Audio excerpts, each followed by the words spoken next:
Hi everybody, I'm back. My energy's been a little low with all this energy shifting, and I'm broken out with a rash from Virginia Creeper from doing yard work. So I haven't been in the space where I felt like I wanted to do another video yet. And today it came to me what I wanted to do. So here I am. So first I'm going to do a quick review. We talked about energy. We've talked about how by law of attraction and law of assumption and all those other laws that we attract energy to us that is in a resonance of the energy that we are. I don't know if I mentioned, but your outer energy, the things that are around you, I think I did.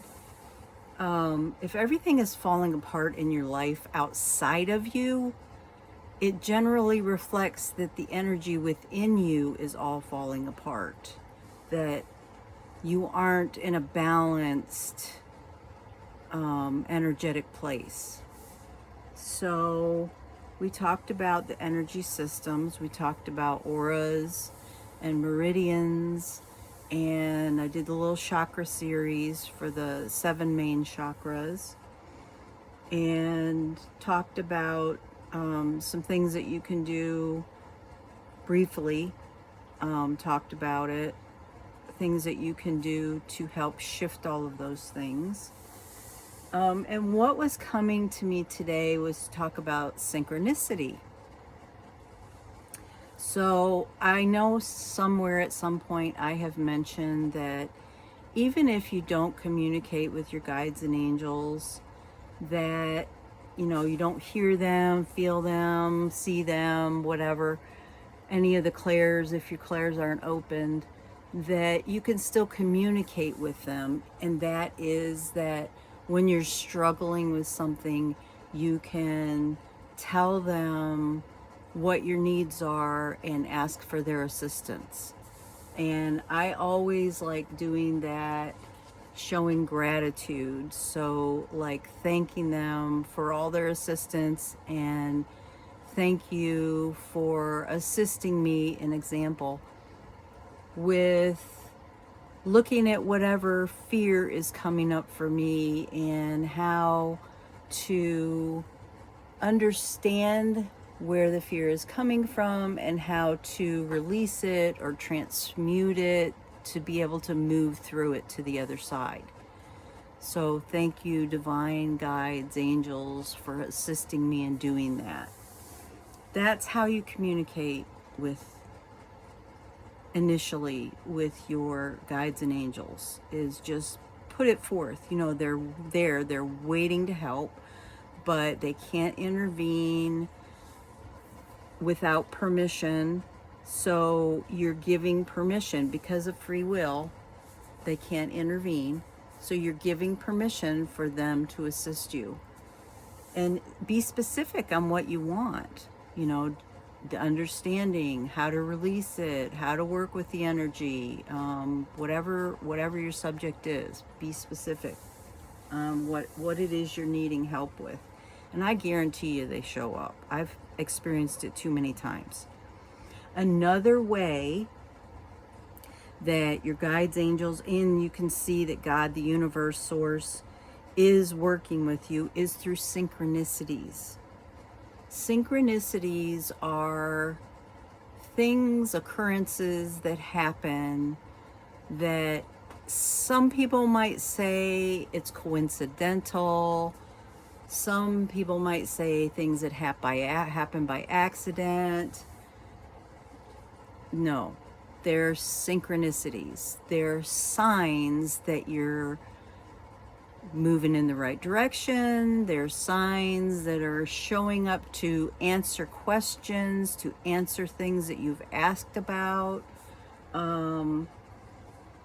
things that are promoting you being on the right path.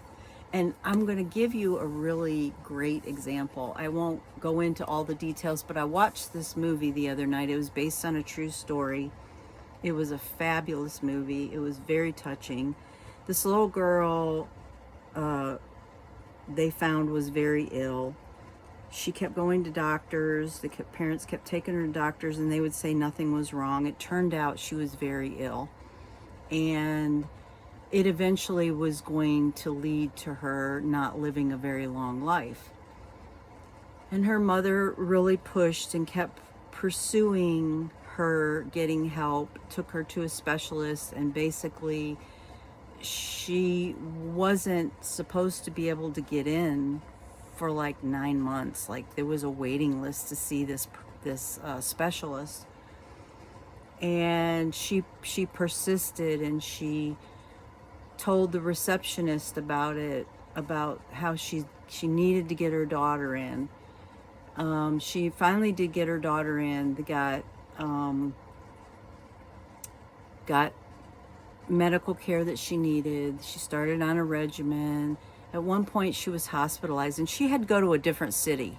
She lived in Texas, and she had to go to Boston for this. So she kept flying her daughter there for the medical assistance, like every 6 weeks or something. They had to go back. At one point she went, and she wasn't doing real well. He wanted to do more tests, and so he hospitalized her. And during that process, the husband and the other two daughters surprised them and showed up. But when he was trying to get the flight, he kept having credit cards turned down because he didn't have the money for it. The credit cards were over limit. And then all of a sudden, the agent was having trouble getting that last card to go through, and said, something's wrong with my computer. I need to just write you a handwritten ticket, and you may get overdrafts, or you may get fees on your credit card if you're over the limit, just so that you know.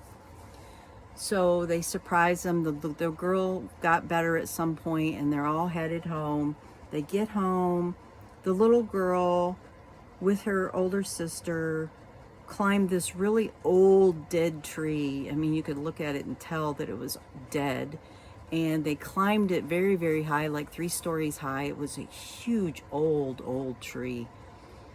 We're out on a branch, and the branch starts breaking. And the older daughter told the younger one to hurry, move in, because this is going to break, and we're going to fall, and we'll die.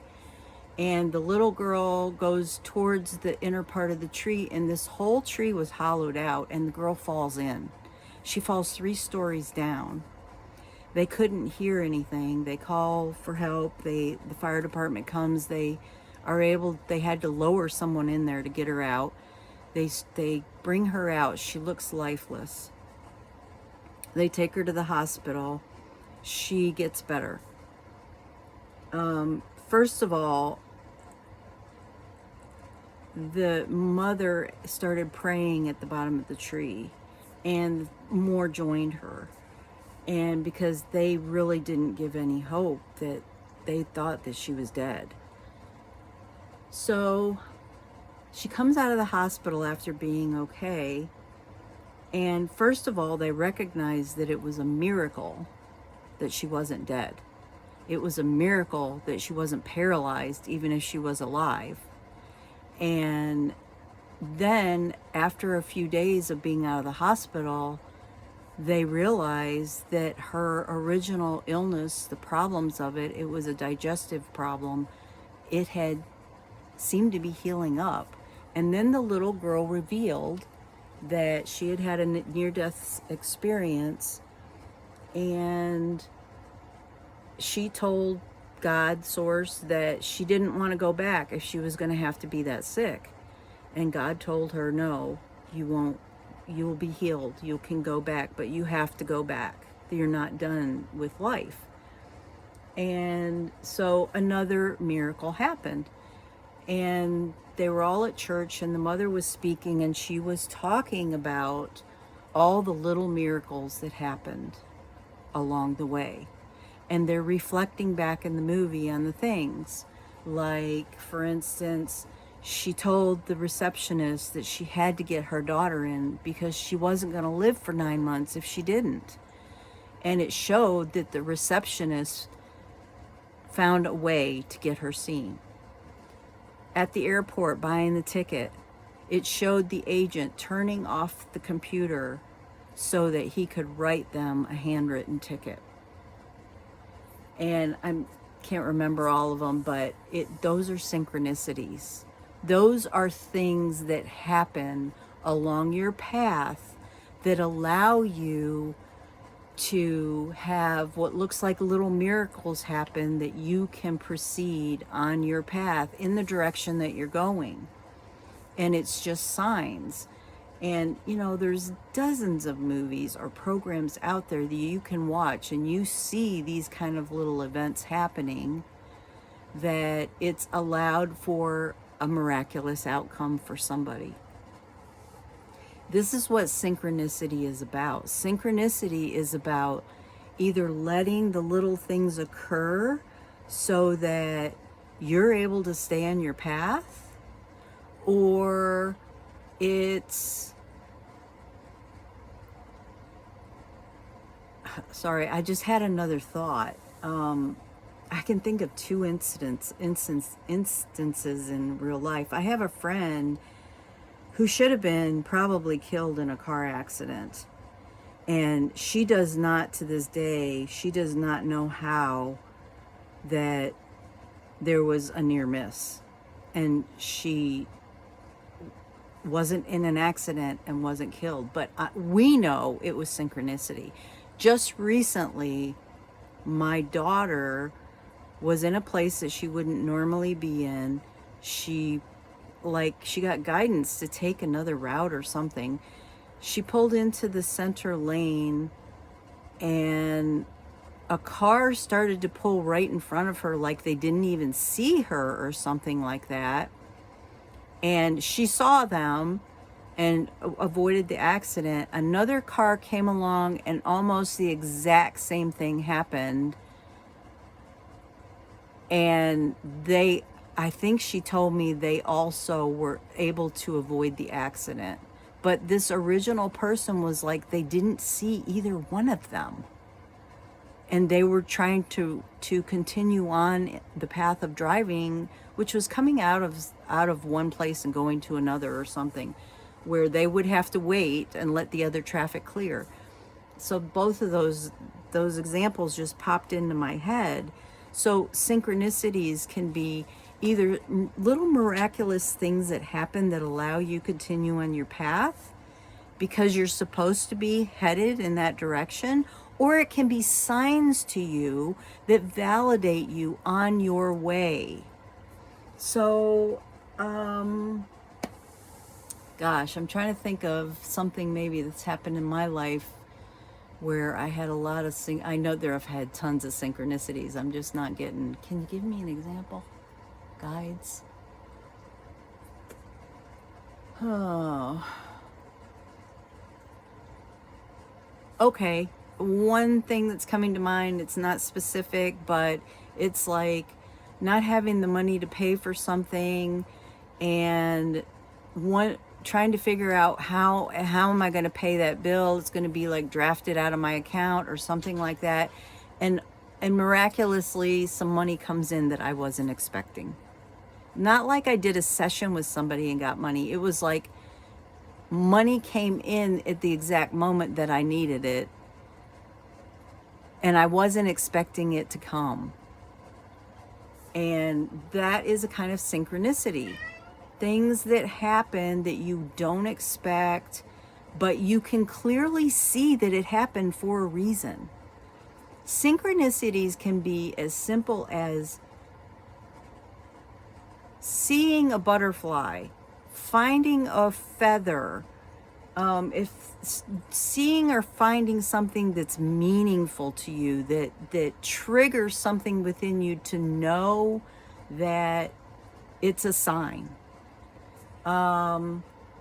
Seeing a billboard that has words on it that are significant to something you were trying to figure out or something you needed to know, or having music come on the stereo or in your car as you're listening, or what, just a song that gives you an answer or is meaningful to you in some way, that it gives you either clarity or an answer or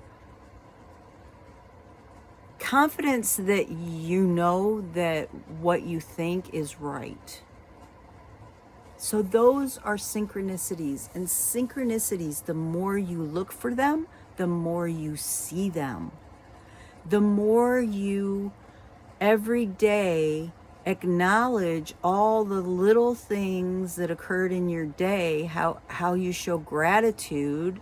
Like one evening, like I try to write down every evening, I try to write down something that was significant about my day, that was either something that I accomplished that was really good or something that I experienced. So it could be like I saw a beautiful flower, and you give gratitude for seeing the beauty of a flower or a beautiful bush or something that an animal did, or whatever touches you in your particular way.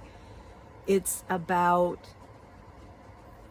noticing it and giving gratitude for it, noticing the little things. And the more you do that, the more you will become in alignment and balance within yourself, the more synchronicities you will see that will validate you, the more little tiny miracles will happen in your life that you can see are leading you in the right direction. So I hope that you find that beneficial, and I highly encourage you to buy a notebook and start writing down at the end of every evening before you go to bed the great things that happened that day. Even if it's a stretch, if you're in a low place and it's a stretch for you, find something. Try and find 3 things. But if you're in a low place, at least find one thing that maybe during your day you saw a beautiful flower and you noticed it.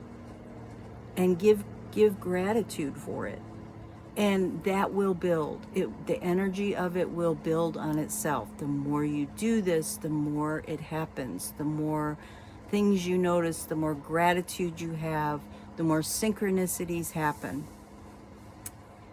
Okay, that's what I have for you today. And I'm sending you lots of love and many, many blessings.